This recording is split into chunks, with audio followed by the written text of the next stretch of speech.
நம்ம செம்மறி ஆடுகள் மற்றும் வெள்ளாடுகளுக்கு தேவையான தீவனத்தை தயார் பண்ணி தமிழ்நாடு ஃபுல்லாக கொடுத்துருந்தோம். நம்ம பிஆர் ஃபீட்ஸில் சிஎஃப்எஃப்எஸ் ஆர்ஜிஎஃப்னு 2 வெரைட்டியில் வந்து ஃபீடு வந்து தமிழ்நாடு ஃபுல்லாக சேல்ஸ் பண்ணியிருந்தோம். அதோட சேல்ஸ் வந்து கொஞ்சம் நல்லாவே போயிட்டுருக்கு.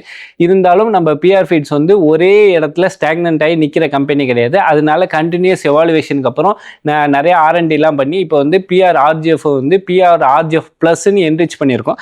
அதாவது பிஆர் ஆர்ஜிஎஃப் ப்ளஸ்ங்கிறது vitamins and minerals enriched lean meat ஃபார்முலாவில் வந்து இப்போ நம்ம புதுசாக வந்து ஃபீடு லான்ச் பண்ணியிருக்கோம். நான் உங்களுக்கு வந்து லீன் மீட் ஃபார்முலானா என்ன, இதில் புது ஆர்ஜிஎஃப் ப்ளஸில் வந்து என்னென்ன பண்ணியிருக்கோம் அப்படிங்கிறத கிளியராக எக்ஸ்பிளைன் பண்ணுறேன். லீன் மீட்டுங்கிறது fatless and cholesterol less meat. அதாவது எப்படி சொல்லாங்கன்னா, இப்போ வந்து நார்மலாக வந்து ஒரு பருப்பு வகை தீவனமோ இல்லை ப்ரோட்டீன் அதிகமாக உள்ள தீவனமோ சாப்பிட்டு ஆடு வளர்ந்துச்சுன்னா ஆட்டில் வந்து ஃபுல்லாக கொழுப்பு வச்சுருங்க. அதாவது ஒரு 20 கிலோ கறி வர ஆட்டில் வந்து 3 கிலோ வரைக்கும் கொழுப்பு வச்சுருவாங்க.